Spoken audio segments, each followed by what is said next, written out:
second toast. Any other picture, please?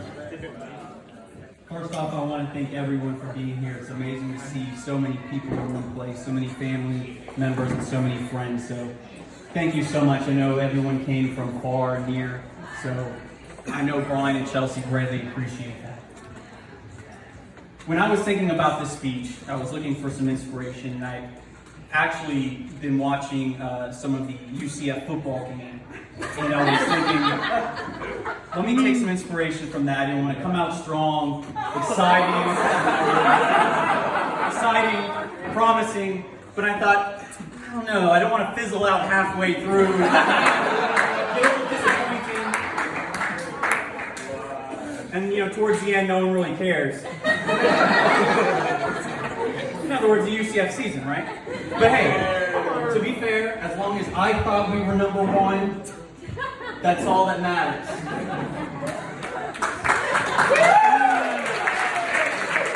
Go Gators.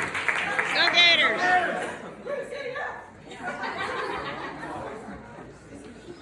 So I'm looking into the crowd and I see so many friends and family, and I think there's pretty much everyone here from Bryan's childhood.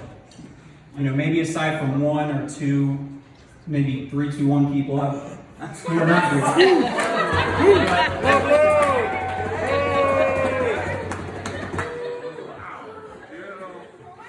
I think that if you think about Bryan's friendships, they span 15, 20, 25 years.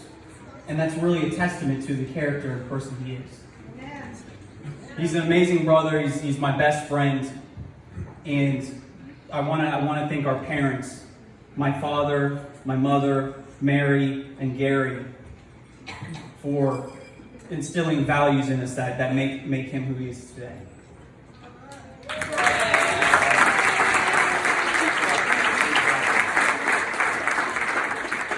Bryan's a very loyal person. He's incredibly funny. I think if you know him, you know his sense of humor. It's actually a very debated topic of who is the funnier gunter. Yeah. Depending on who you ask. It actually may be Mr. Gunner over here. Funniest! He may be the funniest gunter. Whoa. Wait a minute. All the Mrs. Gunters are. Hey. Right, Chelsea? So I've grown up with Bryan, and along the way, we pretty much have lived together, obviously from kids and then for a big part of our adult life. And so we became very, very close. And there are several things that I will miss now that he's a married man and he's got ball and chain here. Now he's but so just to cover a few of these things growing up, as an older brother, it was my obligation to tease Bryan. I feel like that's any older sibling's job. For instance, when we were younger, growing up around Christmas time, I would go into Bryan's room and wake him up at the crack of dawn. And I would shake him excitedly. Bryan, wake up, there's so many Christmas presents downstairs. You need to see all these toys you got. And he would jump out of bed, wide-eyed, smiles, and he would run down the stairs with reckless abandon, didn't care. And he would get in front of the Christmas tree, and that's when he realized it was probably like December 15th. So that worked for quite a few years. He got a little bit wiser, he started understanding the concept of time.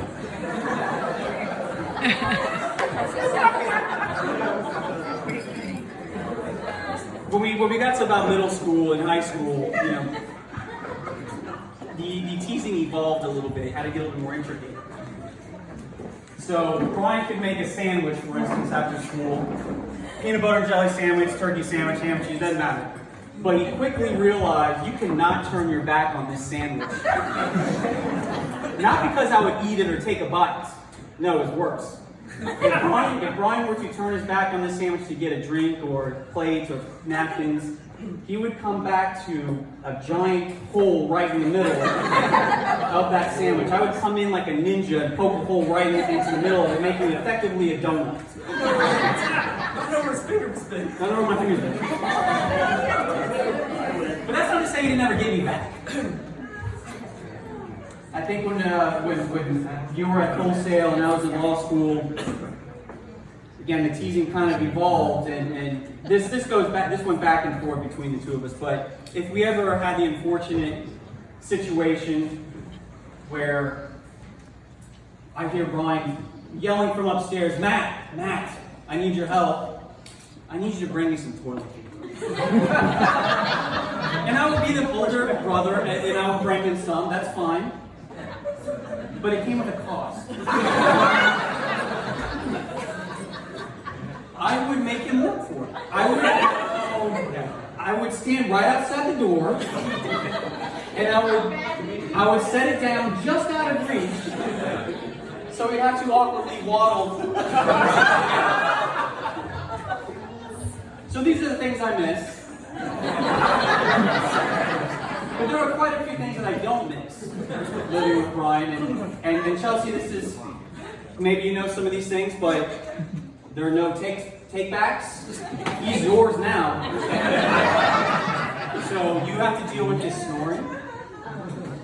You have to deal with being in the same room with him after perhaps some food at Chipotle. Staying up late, or hearing him up late playing video games, yelling, all these things. So these are things that you're going to have to perhaps deal with. Okay? And I want to share with you, Chelsea, when you two got engaged, friends and family who perhaps didn't know you as well as I did at the time, they would ask me, what is she like? What can you tell me about her? And I'll tell everybody here. It's the same. I tell everybody the same thing. Chelsea is the type of person that if we were all at dinner or at some event and Bryan had to leave to go to the bathroom or had to handle something out of the room, the conversation between us never skipped a beat. She's a friend, and at that point I realized she's going to be family. She's the best and only sister-in-law I have, and it's so great because she generally feels like family, and that's what I would tell people, that she feels like family. So I know you guys said some amazing vows earlier, and I apologize for counting during some of that. I got some of it, but as a lawyer, as your lawyer, those vows may or may not hold up in court. So Chelsea, I'm going to ask you to just hold your hand up, your right hand, and I want you to say, Chelsea, I want you to say, I, Chelsea, do solemnly swear. I, Chelsea, do solemnly swear That I will wake Bryan up in December and make him think it's Christmas, poke a hole in this sandwich, and leave toilet paper just outside the door because he needs it. Thank you, everyone.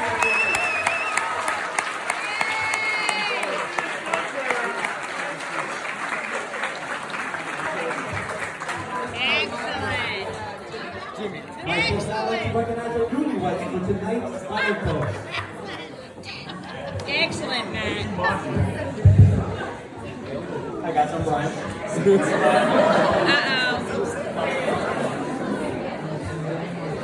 It's not December.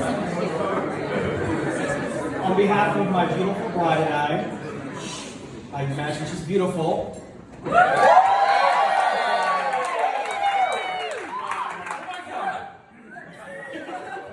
We would both just love to thank every one of you, friends and family. As Matt said, far and near, you guys all came here. We love you all. We thank you all for coming.